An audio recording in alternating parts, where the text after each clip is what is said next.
Walking alone, the streets are empty.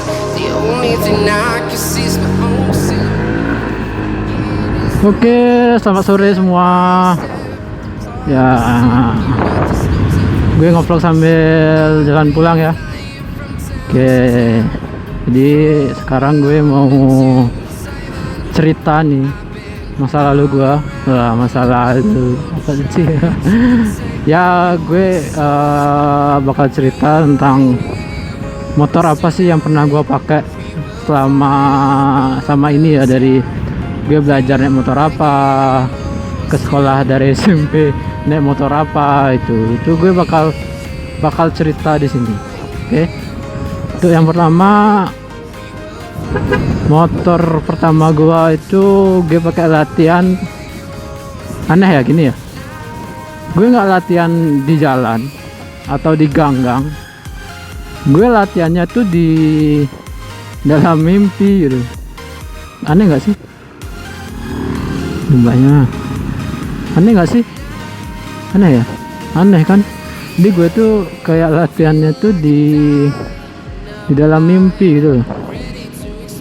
Itu kalau nggak salah kelas 5 deh, kelas 5 SD. Itu gua mimpi itu bisa naik motor gitu. Gue belajar naik motor gitu di dalam mimpi. Setelah gue bangun dari mimpi tersebut, gue nyoba terus. Gue beraniin diri, gue coba naik motor. Yang pertama tuh motor gue Mio, Yamaha Mio tahun 2004 atau 2005 ya, yang antara segitulah. Tuh gue pakai, gue beraniin diri karena orang tua gue kan waktu itu pulang kampung ya. Langsung naik mobil, jadi kan motor Mio diam di rumah. Terus itu pulangnya sama adik, dan gue sama kakak aja di rumah, Kak Misan. Nah, setelah itu gue coba, wah gue bisa. Gue belajar dari mimpi, sumpah dah, belajar dari mimpi. Itu gak kebayang sih, orang tua gue sampai nanya loh, kok bisa naik motor, siapa ngajarin itu. Ya, gue jawab, gue bilang gue belajar dari mimpi. Ya percaya nggak percaya ya, buktinya bisa gitu loh. Gimana? Ya gitulah. Ya. Setelah itu ya gue belajar, ya sempat jatuh juga, bukan sampai jatuhnya tuh gara-gara kaki gue nggak kuat, bonceng 3 orang gitu. Saya sampai cabian bener lah. Bonceng 3 orang gitu, tiba-tiba jatuh gitu, karena kaki juga nggak kuat gitu. Tapi motor nggak kenapa sih, karena jatuhnya kan pas parkir gitu. Setelah itu ada kejadian dimana gue keras gitu. Emang salah gue sih, emang orang tua gue udah nggak ngasih gue keluar buat motor. Itu kejadiannya pas SMP, pas kali SMP itu, SMP kelas 2 kalau nggak salah. Itu gue pakai Mio masih. Itu gue ceritanya akan jalan-jalan di sekitaran sekolah gue gitu. Tapi gue ngomongnya gitu ke orang tua gitu, ke rumah teman yang dekat sekolah gitu. Nah setelah itu gue nggak langsung ke rumah teman, jadi gue jalan-jalan dulu baru ke rumah teman gitu.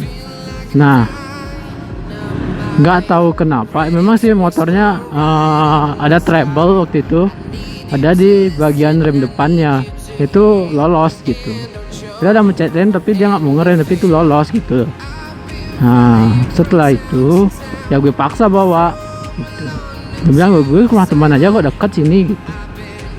Nah gue bawa, wah gue lengkap lah. Untung gue lengkap pakai celana panjang. Cuman salahnya gue nggak pakai slop tangan. Pakai slop tangan ya begitu. Oh nggak pakai slop tangan, pakainya pakai sandal, pakai helm, pakai masker. Itu crash parah itu. Gue bilang itu crash terparah gue dah selama gue crash. Itu aduh susah dah ngomongnya susah lah. Itu gue kecepat, itu karena buru-buru ya, kondisinya karena buru-buru, lampu hijau gitu. Nah gue ngebut dah tuh kan, nggak tahu ada lubang di jalan itu. Lubangnya cukup besar gitu, bukan dalam ya, cukup besar gitu. Jadi gue masuk lubang itu langsung lompat gitu. Tangan kiri gue tuh nggak megang, langsung ngelewat gitu loh, kayak gimana ya, gimana bilangnya ya, gue gini lah, kayak gini, nah kayak gitu. Nah hanya satu aja remnya, itu rem tangan kan. Nah di sanalah rem tangan tuh treble, rem tangannya udah treble ya, gak bisa ngerem kan, ya udah gue langsung jatuh. Di sana nggak ada yang nolongin gitu. Gue langsung bangun, langsung ambil motor, langsung minggirin motor itu. Dan banyak orang ngeliat tapi nggak ditolongin, cok. Sumpah nggak ditolongin. Ya udahlah, gue pelan-pelan, gue duduk dulu, gue santai dulu. Gue lihat, oh kaki nggak masalah nih gitu, masih bisa berdiri gitu. Tangan juga, oh ya cuma ada memar-memar sedikit lah gitu. Nah sampai di rumah teman gua, gila, baru buka celana, luka semua. Padahal pakai celana panjang loh, celana panjang jeans, dan itu tebel celana jeansnya, itu robek. Aduh, parah sumpah. Dari gue pakai masker tuh bibir gue lebam. Luka berdarah bibir gue. Udah gue pakai helm loh, kaca ketutup.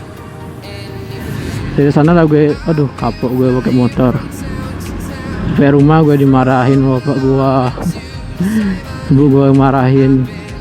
Aduh ya udahlah, itu udah kejadian dulu. Tapi gue trauma, masih trauma kayak gitu tuh. Kalau motor gue sekarang kalau ada treble langsung gue perbaiki. Dari sana lah gue, aduh bahaya nih motor kayak gini tuh. Nah SMP masih pakai kelas 2an ya, kelas 1 kalau nggak salah itu kejadian. Ya kelas 2 itu, kelas 2. Nah kelas 3-nya kelas 2 nih masih, cuman itu kan jatuhnya di semester awal. Nah ini di semester kedua gue pakai Supra X. Nah itu nggak lama sih gue make, nggak lama. Setelah itu bapak gue beli motor di kantornya, yaitu motor Mega Pro gitu kan. Nah motor Mega Pro ini diam. Nah bapak gue bilang, mending ini motor Supranya kasih ke paman gue, kembaliin gitu maksudnya, karena gue di pakai Supra ini kan pakai Supra ini kan gue minjam gitu loh, jadi kembaliin. Ya udah disuruh kembaliin, dan gue disuruh pakai Mega Pro nya, karena itu kan motornya diem juga. Bapak gue pakai Mio. Nah setelah gue pakai Mega Pro, ternyata enak gitu. Jadi gue pakai Mega Pro tuh ya besaran motor cuy, besaran motor anjir. Bodi gue kecil, bawanya Mega Pro gitu. Sampai temen gue mau kelihatan besaran motor gitu. Jadi apa kayak balap gitu. Mau gimana lagi? Tawa gue. Suruh pakai motor ya udah pakai motornya itu. Nah, sampai gue bosan ya, diketawain mulu motor kebesaran. Tapi itu motor bener feelnya, aduh enak sekali. Kalau sekarang gue tanya rugi nggak jual motor itu, ya rugi sumpah. Itu kalau bisa sampai sekarang aku pakai tuh enak sekali tuh Mega Pro tuh. Setelah itu motor itu gue jual gitu. Terus bapak gue beliin motor Kimco Metika. Setelah di motor Mythica ya motornya keren sih gitu, udah dimodif semua, udah ya bagus lah, catnya bagus, warna merah Ferrari, mulus gitu. Tapi guanya yang nggak bisa ngerawat gitu. Kenapa gue bilang nggak bisa ngerawat ya, gue salahnya baru beli motor nggak langsung ganti oli, nggak diganti dulu olinya, nggak diservis, jadi langsung gue pakai ya gitulah. Jadi banyak trouble-nya sampai itu, sampai apa namanya, sampai motor tuh kehabisan oli loh gua ngerusaknya karena itu dah. Jadi servis jarang, ganti oli jarang, jadi gue tinggal pakai doang gitu loh. Nah setelah itu disuruh benerin lah sama bapaknya. Udah gue benerin, yang bayain kan dulu masih bapak ya. Si bapak itu habisnya sekitar 1 jutaan lebih deh kayaknya, ganti seher semua itu. Nah selesai nih keluar dari bengkel, selesai nih motor, udah dibeliin seher, pokoknya udah jadi nih motor itu, udah bisa pakai gitu. Nggak lama sebelah itu motornya ngasapnya keras lagi, kayak motor 2 tak, sumpah dah, kayak motor 2 tak asal gininya asapnya. Aduh, udah gue pikir lagi lah ya. Dan apa gue nyaranin ke bengkel lain lagi, dibawa itu suruh benerin. Nah setelah dibenerin, bukan gua yang bawa, bapak gua yang bawa. Bagus tuh motor, keren gitu. Setelah itu gue beliin knalpot brong gitu. Wow gila, keren suaranya cuy, mantep banget. Tapi setelah itu bapak gue yang bawa itu. Tuh setelah motor Mythicanya itu gue bawanya Supra lagi, tapi Supra Fit yang new, yang matanya 1. Nah itu gue bawa sampai SMA tuh. Nah itu kenangannya banyak banget tuh motor, sampai ditabrak dari belakang lah gitu. Waduh gila dah, kenangan tuh motor. Tapi itu motor kenceng banget dah.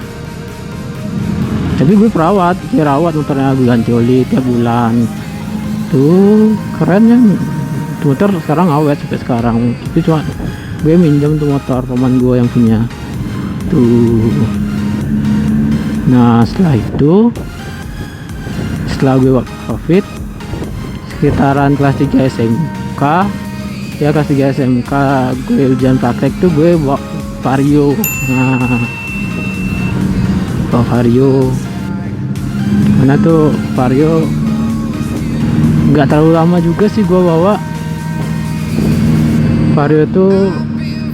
Itu juga setelah gue dapet, dibilangnya sih udah diservis, udah ganti oli gitu katanya.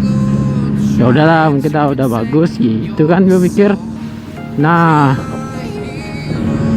kejadiannya pas gue bawa jalan-jalan nih dari Denpasar Singaraja balik ke Denpasar kan, itu motor kehabisan oli di daerah Bedugul Singaraja. Waduh, itu untung ada bengkel, dan itu nggak gue paksa, emang kalau udah mati nggak gue paksa gitu. Udah gue hidup, ada umpung mati itu pas ada bengkel di depannya, udah sekalian ke bengkel lah gitu. Baru dicek ternyata olinya nggak ada. Parah nggak? Parah banget, parah cuy. Olinya nggak ada ya, gue langsung kasih oli ya, gue langsung balik ke Denpasar. Untungnya tuh nggak ngasep. Itu kalau sampai ngasep tuh ya udah nanti saya harus semua masih ke lab.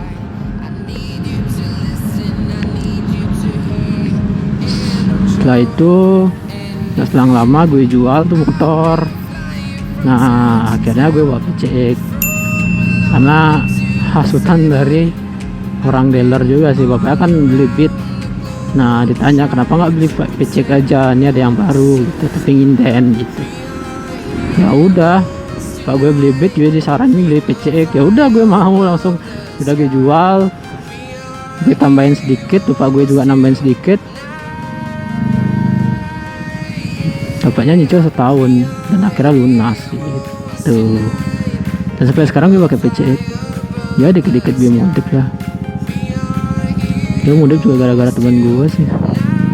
Teman-teman gue tuh motornya bagus-bagus loh, modif-modifan semua. Yang mau masih muda kan, anak muda yang senang modif ya. Ya udah gue modif aja gitu. Sekalian kan.